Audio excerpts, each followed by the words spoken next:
வணக்கம். இது viral video Azeem see you. நான் உங்கள் அசீம். கள்ளக்குறிச்சி மாணவி ஸ்ரீமதியோடைய மர்ம மரணம் தொடர்பான வழக்குல விசாரணை எப்படி இருந்திருக்கும் அப்படிங்கிறது நமக்கு ஒரு யூகமா தெரிய வருது. ஆனா ஒரு விஷயத்தை இங்க சொல்லணும். இதை ஒரு கதை சொல்லணும் நிறைய பேர் கேட்டுட்டு இருக்கீங்க. அதனால ஒரு கதை சொல்லிட்டு அதோட தொடர்பு படுத்தி இந்த வழக்கு விசாரணை எப்படி இருக்குங்கிறதையும் இருந்திருக்கும் அப்படிங்கிறத சொல்லும். நீங்களே புரிஞ்சுப்பீங்க. ஒரு ஆஃபீஸில் ஒரு இன்டர்வியூ நடந்துட்டு இருக்கு. 4 பேர் உட்காந்துருக்காங்க இன்டர்வியூ பேனல்ல. கதவு தட்டப்படுது. ஒரு இளைஞன் உள்ள வர்றான். ஏதோ சொல்ல வர்றான். முதல்ல உட்காருங்க அப்படின்னு 4 பேர் சொல்றாங்க. உடனே உட்கார்ந்துடுறான் சேர்ல. அப்போ உள்ள வரும்போது நீங்க கவனிச்ச விஷயங்கள் இந்த ரூம் எப்படி இருக்கு அப்படிங்கிற விஷயத்த சொல்லுங்க அப்படின்னு அவங்க சொல்றாங்க. இன்டர்வியூ பண்றவங்க அதுல ஒருத்தருக்கு கேட்கிறாரு, இந்த ரூமோடைய அட்மாஸ்பியர் எப்படி இருக்கு அப்படின்னு. ரொம்ப அருமையா இருக்கு சார். டோரில் போட்டிருக்க அந்த கார்பெட்டும் சரி, இந்த ஹாலில் போட்டிருக்க கார்பெட்டும் சரி, அட்டகாசமான காஸ்ட்லியான கார்பெட்டில் போட்டிருக்கீங்க. டோரு ஜன்னலில் போட்டிருக்க திரைச்சீலைகள் கூட ரொம்ப அட்ராக்டிவாக இருக்குது. அப்புறம் நீங்கள் ப்ரொஜெக்டர் வச்சுருக்கீங்க, ஒயிட் ஸ்க்ரீன் வச்சுருக்கீங்க, போர்டு இருக்குது. நல்ல ஒரு ஆஃபீஸில் ஒரு இன்டர்வியூ நடத்தக்கூடிய செட்டப்பில் சிஸ்டம் வச்சுருக்கீங்க. எல்லாமே ஒரு ஆஃபீஸ் இன்டர்வியூவில் நடக்க வேண்டிய விஷயத்துக்கு தேவையான எல்லாமே ரொம்ப அட்ராக்டிவாகவும் அழகாகவும் இருக்குது அப்படிங்கிறத தெளிவாக சொல்கிறோம். அப்போ அதில் ஒருத்தர் கேட்குறாரு, கீழே ஒரு பேப்பரை கசக்கி போட்டிருக்க, இந்த அட்மாஸ்பியருக்கும் அந்த கசக்கி போட்ட பேப்பருக்கும் சம்பந்தமே இல்லாத மாதிரி இருக்கு, அது உங்க கண்ணில் படலையா அப்படின்னு. கண்ணில் பட்டுச்சு சார், நான் வந்தவொடனே முதல்ல பார்த்ததே அதுதான். ஆனால் அந்த கசக்கி போட்ட பேப்பர் அதை பற்றி நான் உங்ககிட்ட சொன்னேன் அப்படின்னா, அதை கசக்கி போட்டதில் உங்கள் 4 பேரில் ஒருத்தர் தான் கசக்கி போட்டிருப்பீங்க. அவர் மனசு வேதனைப்படுவார், கோபமும் படுவார். கோபமும் வரத்துக்கான வாய்ப்புகள் இருக்கு. அதனால நான் அதை பற்றி சொல்லலை அப்படின்னு.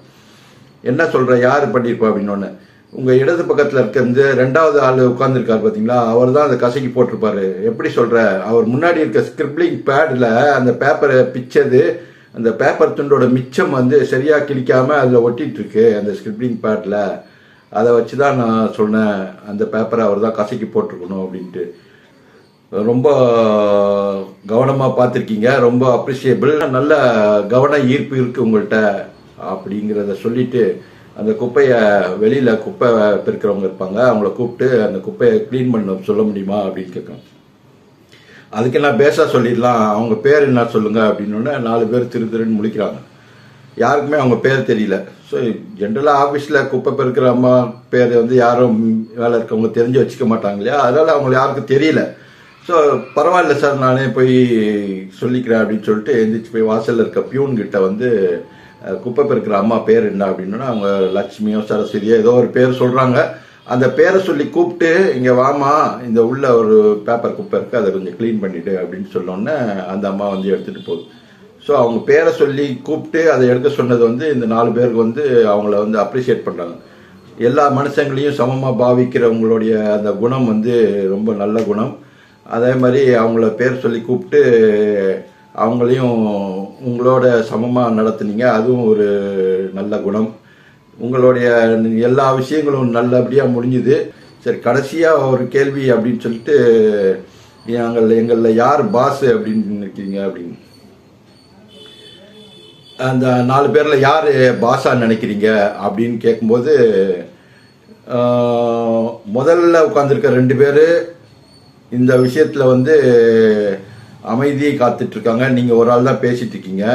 அவங்க 2 பேர் பைனான்சியல் சம்பளம் விஷயம் பேசும்போது மட்டும்தான் அவரோட கருத்தை சொல்றாரு. அவர் பைனான்ஸ் மேனேஜரா இருப்பாரு. 2வது ஒருத்தர் அப்பப்போ உங்களுக்கு இந்த கேள்வி கேளுங்க, இந்த கேள்வி கேளுங்க, காதுல குசு குசுன்னு பேசிட்டு இருக்காரு. ஸோ அவர் டைரக்டர் இருப்பாரு, ஹெச்ஆர் இதுல ஆபீசரா இருப்பாரு. அப்புறம் இந்த சைட்ல உங்களுக்கு நீங்க எல்லா சென்டர் ஆஃப் அட்ராக்ஷன் மாதிரி உட்கார்ந்துட்டு எல்லாருமே உங்களை நோக்கி கவனம் திசை திருப்பணும் அப்படின்றது நீங்க தான் பாஸ் அப்படிங்கிற ஒரு சிச்சுவேஷனை கிரியேட் பண்றதுக்காக உருவாக்கின சிச்சுவேஷன் மாதிரி, ஏமாத்து சிச்சுவேஷன் மாதிரி தெரிஞ்சுது. அதனால நீங்க பாஸா இருக்கிறதுக்கு வாய்ப்பு இல்லை. மீதி இருக்கிறது உங்களுக்கு அவருடைய தோரணை உங்களை அப்பப்போ உங்களுக்கு சஜஷன் சொல்றது, அந்த இந்த மாதிரி விஷயங்கள் சொல்றதுனால நீங்க அவர்கிட்ட அவர் பேசும்போது நீங்க காட்டுற பவ்யம் வந்து பார்க்கும்போது அவர் தான் பாஸா இருக்கிறதுக்கான வாய்ப்புகள் அதிகமா இருக்கு அப்படின்னு சொன்னோன்னே கரெக்டா கணிச்சிட்டீங்க. ஓகே அப்படின்னு சொல்லிட்டு இன்டர்வியூ ஓவர். நீங்க வெளியே வெயிட் பண்ணுங்க, உங்களுடைய அப்பாயின்மெண்ட் ஆர்டர் உங்களுக்கு கைக்கு கிடைக்கும், அதை வாங்கிட்டு நாளையிலேருந்து நீங்க ஒர்க்ல ஜாயின் பண்ணலாம் அப்படின்னு சொல்றாங்க. சார் இவ்வளவுதான் கேள்வியா இன்டர்வியூல முடிஞ்சிருச்சா இன்டர்வியூ, இதுதான் இன்டர்வியூ அப்படின்னு கேட்கிறாரு. ஆமா சார், சர்தார் வல்லபாய் பட்டேலோடைய சிலையோடைய ஹைட் எவ்வளவு, ஜனாதிபதி முர்மு வந்து எம்எல்ஏ ஆகிறதுக்கு முன்னாடி ஜனாதிபதி ஆகிறதுக்கு முன்னாடி என்னவா இருந்தாங்க, இதெல்லாம் கேட்பீங்கன்னு எதிர்பார்த்தேன், அதெல்லாம் கேட்கலையா அப்படின்னு. இல்லை அந்த மாதிரி எதுவும் கேட்கல, உங்களுடைய குவாலிட்டியை வந்து நாங்கள் புரிஞ்சுக்கிட்டோம், எங்களுக்கு தேவை இந்த மாதிரி ஆள் தான், அதனால உங்களை செலக்ட் பண்ணிட்டோம், எங்களுக்கு தெரிய வேண்டியதெல்லாம் உங்கள் பேர் என்ன, உங்கள் பேர் வந்து கோபால் ஃப்ரம் கோயம்புத்தூர் அப்படி தானே அப்படின்னு கேட்குறாங்க.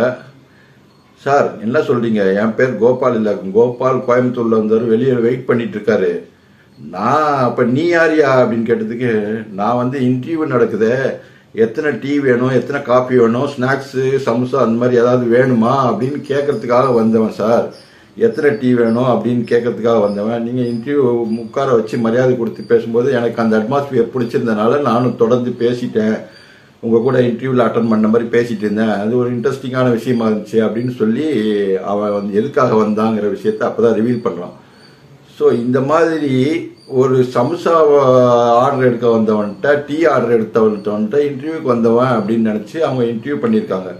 ஸோ இது எதுக்காக சொல்கிறோம்னா, இந்த மாதிரி தான் எதுக்கோ வந்த ஒருத்தரை கூப்பிட்டு விசாரிச்சு அவர் தான் இன்டர்வியூக்கு வந்தவர்னு நீங்கள் தப்பாக முடிவு பண்ணிட்டு நீங்களே இன்டர்வியூ நடத்தி முடிச்சு அவரையும் இன்டர்வியூவில் செலக்ட் ஆகிட்டாரு அப்படின்னு அப்பாயின்மெண்ட் ஆர்டர் கொடுக்குற அளவுக்கு போகிற ஆளுங்களை வச்சுக்கிட்டு, இது ஒரு கம்பெனியில் நடந்த இன்சிடென்ட்ஸ், இதை வந்து நீங்கள் எப்படி தொடர்பு படுத்தி பார்க்கணுமோ அப்படி தொடர்பு படுத்தி பார்த்துக்கோங்க, அது உங்களுடைய சாமர்த்தியம்.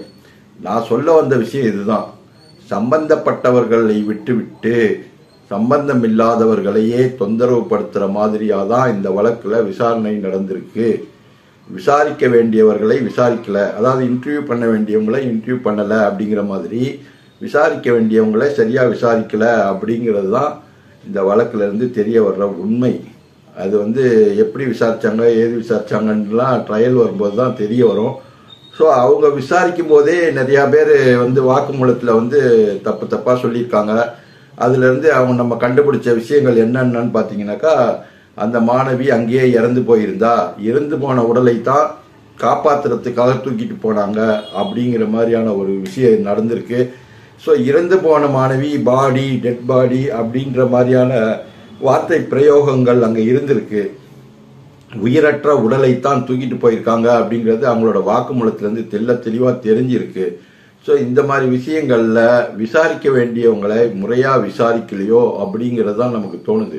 ஸோ இந்த சிசிடிவி ஃபுட்டேஜை நம்ம கேட்டுகிட்டே இருக்கிறோம் அப்படிங்கிறதுனாலயே இந்த சிசிடிவி ஃபுட்டேஜை ஃபுட்டேஜே வந்து தரமாட்டேன் அப்படிங்கிற மாதிரி சில கரெக்டான வீடியோஸ் தான் நம்மக்கிட்ட வந்திருக்கு, அது ஓப்பன் ஆக மாட்டேங்குது அப்படிங்கிற விஷயத்த சொல்லி தான் இந்த மாதிரியான ஆவணங்களை நம்ம திரும்ப கேட்டிருந்தோம். அந்த ஆவணங்களை கொடுக்கறதுக்காக இருந்த விழுப்புரம் கோர்ட்டில் இந்த கள்ளக்குறிச்சி சிஜிஎம் கோர்ட் ஓப்பன் ஆகுதுங்கிறதுக்காக அங்கே போய் நீங்கள் உங்கள் நிவாரணத்தை கேட்டு பெற்றுக்கொள்ளுங்கள் அப்படின்னு சொல்லிட்டு இங்கே விரட்டி விடாத குறையாக அனுப்பியிருக்காங்க. இங்கே வந்து பார்த்தா இந்த மாதிரி ஒரு கோர்ட்டே ஆரம்பிக்கல அப்படிங்கிற ஒரு சிச்சுவேஷனில் இருந்தது. சமீபத்தில் தான் அந்த கோர்ட் ஆரம்பிச்சிருக்காங்க. நம்பர் போடுறாங்கன்னு தான் சொல்லிட்டு இருக்காங்களே தவிர எத்தனை நாள் ஆகும் அப்படிங்கிற விஷயத்த சொல்ல மாட்டேங்கிறாங்க.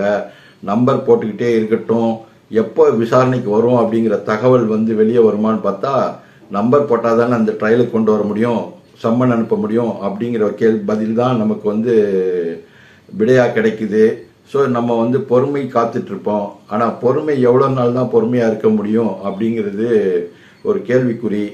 ஸோ குட்டை குனிஞ்சிக்கிட்டே இருக்கிறோமே அப்படிங்கிறதுக்காக ரொம்ப அடியும் வாங்கிட்டு இருக்க முடியாது இல்லையா?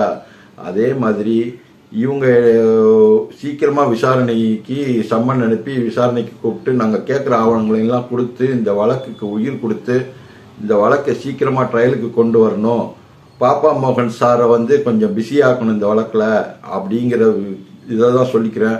பாப்பா மோகன் சார்கிட்ட பேசும்போது அவர் என்ன சொன்னார், இந்த வழக்கு ட்ரையலுக்கு வந்துருச்சுனாக்கா டெய்லி விசாரணை கேட்டு இந்த வழக்கை வந்து தினசரி விசாரணை அடிப்படையில் விசாரிக்கணும் அப்படின்னு ஒரு கோரிக்கையை வச்சு இந்த வழக்கை வந்து நடத்தலாம் அப்படிங்கிற எண்ணத்தில் இருக்கிறோம் அப்படின்னு சொன்னாங்க. அது சொல்லி கொஞ்ச நாள் ஆயிடுச்சு. இப்போ சமீபத்தில் நான் அவர்கிட்ட கான்டாக்ட் பண்ணலை. அவர் ஃபோன் ரொம்ப பிஸியாக இருக்குது. அதனால் அவரை தொந்தரவு பண்ண விரும்பல. அவர் ஃப்ரீயானதுக்கு அப்புறம் அவரே கூப்பிடுவாரு அப்படின்னு சொல்லிட்டு நான் அமைதியாக இருக்கிறேன்.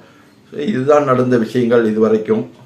இனிமேல் நடக்க போகிற விஷயங்கள் எல்லாமே ஆண்டவனுக்கு தான் வெளிச்சம். பொறுத்திருந்து பார்ப்போம். நன்றி, வணக்கம். அடுத்த வீடியோவில் வந்து உங்களுக்கு மீட் பண்ணுறேன். உங்கள் கருத்துக்களை வந்து கமெண்ட் செக்ஷனில் வந்து சொல்லுங்கள். பார்ப்போம் அடுத்த வீடியோவில்.